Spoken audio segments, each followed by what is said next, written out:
señor Caden abrió la boca y la miró fijamente. ¿Algo más? Preguntó Lindsay.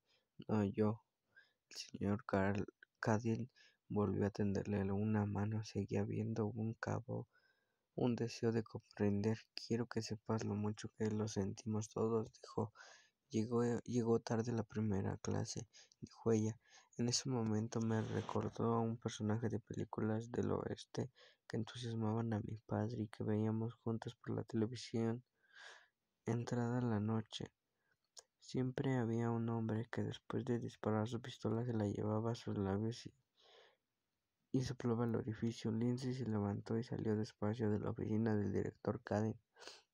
Estos recorridos iban a ser su inicio, su único momento de descanso. Las secretarías estaban al otro lado de la puerta de los profesores, en la parte delantera de las aulas, los alumnos en cada pupitre y nuestros padres en casa, las policías. La policía de visita no iba a venirse abajo, lo observé, oí las frases que se repetían una y otra vez de su cabeza. Bien, todo va bien, yo estaba muerto, pero eso era algo que ocurría continuamente. La gente moría al salir aquel día de la oficina. Parecía mirar a las secretarías a los ojos, pero en realidad se concentró en la barra de labios mal aplicada o en el crepe de china de 2 piezas con estampado de cachemir. En casa esa noche se tumbó en el suelo de su dormitorio y se abrazó los pies debajo de su escritorio. Hizo 10 tandas de abdominales boca arriba y a continuación se colocó para hacer flexiones de brazos. No todas las que le hacían las chicas. El señor Dewitt le había explicado las que habían hecho en la marina, con cabeza levantada, sosteniéndose con una sola mano o dando una palmada entre flexión y flexión. Después de hacer 10 se acercó a su estantería para coger los 2 libros más pesados, su diccionario y su almanaque del mundo, y trabajó los bíceps hasta que le dolieron los brazos. Luego se concentró solo en respirar, inspirar, expirar. Yo, yo estaba sentada en el cenador de la plaza mayor de mi cielo. Nuestros vecinos, los Osweight, tenían un cenador y yo estaba crecido queriendo uno, y observé la ira de mi hermana. Horas antes de que yo muriera, mi madre había colgado en la puerta de la nevera un dibujo de Buckley. En él, una gruesa línea azul separaba el aire del suelo. Los 2 días que siguieron, observé cómo mi familia pasaba por delante de ese intermedio, donde el horizonte del cielo se juntaba con el de la tierra. Quería adentrarme en el azul lavanda de las ceras crayola, el azul marino, el turquesa, el cielo. A menudo me sorprendía a mí misma deseando cosas simples y las obtenía. Regalos en envoltorios peludos, perros por el parque que había en el exterior de mi habitación. En mi cielo cada día corrían perros grandes y pequeños, perros de todas las razas. Cuando abría la puerta los veía gordos y felices, delgaduchos y peludos, esbelos y hasta sin pelo. Los pitbulls se tumbaban de espaldas, las tetillas de las hembras dilatadas y oscuras, suplicando a sus cachorros que se acercaran a succionarlas felices al sol. Los bassets tropezaban con sus orejas, avanzando con tal parsimonia, empujando con delicadeza los cuartos traseros de los perros salchichas, los tobillos de los galgos y cabezas de los pequineses. Y cuando Oli cogía su saxo tenor y se instalaba en la puerta que daba al parque a tocar blues, todos los perros se apresuraban a formar un coro, se sentaban sobre sus cuartos traseros y aullaban. Compañeros, yo también salía y Oli tocaba un interminable bis mientras se ponía el sol, y bailábamos con los perros todos juntos. Los perseguíamos y ellos nos perseguían a su voz y corríamos en círculo, cola con cola. Llevábamos trajes de lunares, trajes de flores, trajes de rayas y lisos. Cuando la luna estaba alta, la música cesaba, la danza se interrumpía, nos quedábamos inmóviles. La señora Bethel Meyer, la más antigua residente de mi cielo, sacaba entonces su violín. Oli colocaba un pie con delicadeza sobre su instrumento de viento y, juntos tocaban un dúo, una mujer anciana y silenciosa, la otra apenas una niña. Entre las dos proporcionaban un enloquecedor consuelo esquizoide. Oli lo tocaba por última vez y la señora Uttemeyer, callada, erguida e historiada, terminaba con una giga. La casa dormía. Para entonces, esa era mi velada musical.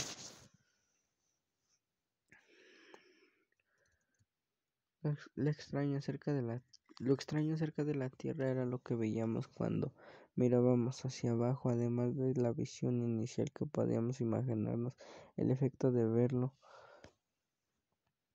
todo del tamaño de una hormiga, como desde lo alto de un rascacielos. Por todo el mundo había almas abandonando sus cuerpos. Oli y yo explorábamos la tierra con la mirada, posándola un par de segundos en una escena u otra, buscando lo inesperado en el momento más trivial, y de pronto un alma pasaba corriendo junto a un ser vivo y le rozaba ahí el hombro o la mejilla y seguía su camino hacia el cielo. Los vivos no ven exactamente a los muertos, pero mucha gente parece muy consciente de lo que ha cambiado a su alrededor. Hablan de una corriente de aire frío. Los amigos de los fallecidos despiertan de sus sueños y ven una figura al pie de su cama o en un portal o subiéndose como un fantasma a un autobús urbano. Al abandonar la tierra, yo rocé con una niña llamada Ruth. Iba a mi colegio, pero nunca habíamos sido amigas. Se cruzó en mi camino en la noche de que mi alma salió gritando de la tierra y no pude evitar rozarla. Cuando abandoné la vida que me había sido arrebatada con tanta violencia, no fui capaz de calcular más pasos. No tuve tiempo para contemplar nada. Cuando hay violencia en la que te concentras es en huir. Cuando empiezas a acercarte al borde, la vida se aleja de ti como un bote se aleja inevitablemente de la orilla y te agarras con fuerza a la muerte como si fueras una cuerda que te transportará y de la que te soltarás, confiando únicamente en aterrizar lejos de donde estás, como una llamada telefónica que recibes del cartel. Pasé junto a Ruth Connors, rozando la número equivocado, llamada fortuita. La vi allí de pie cerca, disparado para tocarle la última cara, tener el último contacto con la tierra. En esa adolescencia un poco convencional, la mañana del 7 de diciembre, Ruth se quejó a su madre de que había tenido una pesadilla demasiado real para ser un sueño. Cuando su madre le preguntó qué quería decir, ella respondió: estaba cruzando el aparcamiento del profesorado y de pronto vi el cuerpo de fútbol de un fantasma pálido que corría hacia mí. La señora Connor revolvió las gachas que se esperaba en que se espesaban en su cazuela. Observó a su hija gesticular con los dedos largos y delgados de sus manos que había heredado de su padre. Era femenino, lo noté, dijo Ruth.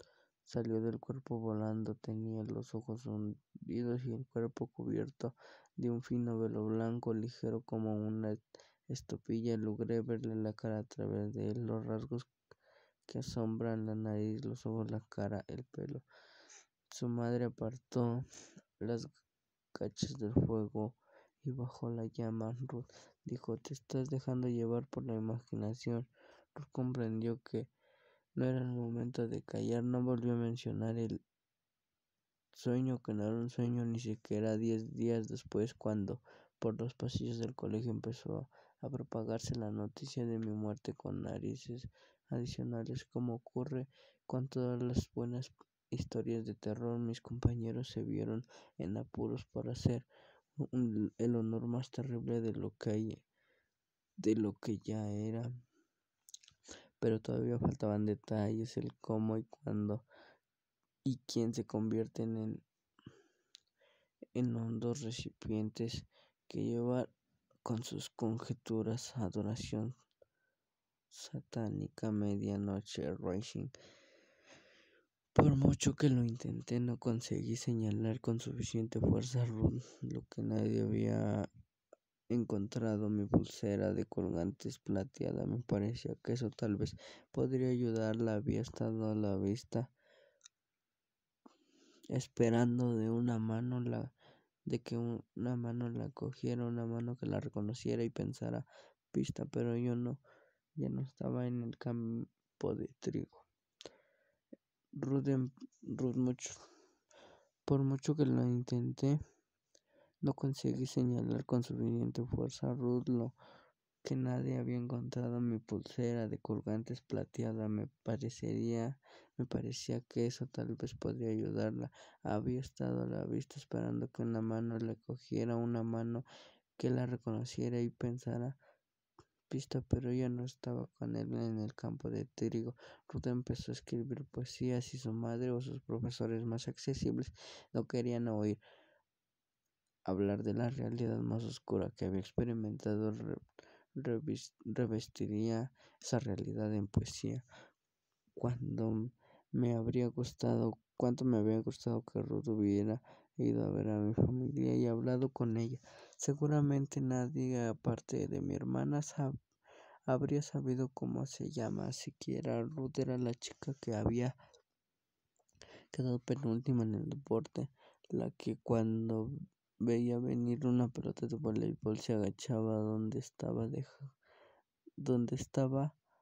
dejando que golpeara al suelo a su lado y demás jugadores del equipo. La profesora se esforzaran por refunfuñar, mientras mi madre parecía que estaba sentada en la silla de respaldo recto y nuestro pasillo, observando cómo mi padre entraba y salía apresuradamente para atender a sus distintas obligaciones. Se había vuelto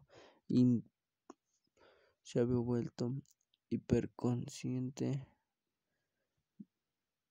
de los movimientos y el paradero de su hijo menor, su mujer y la única hija que le quedaba. Ruth mantuvo un secreto nuestro encuentro accidental en el aparcamiento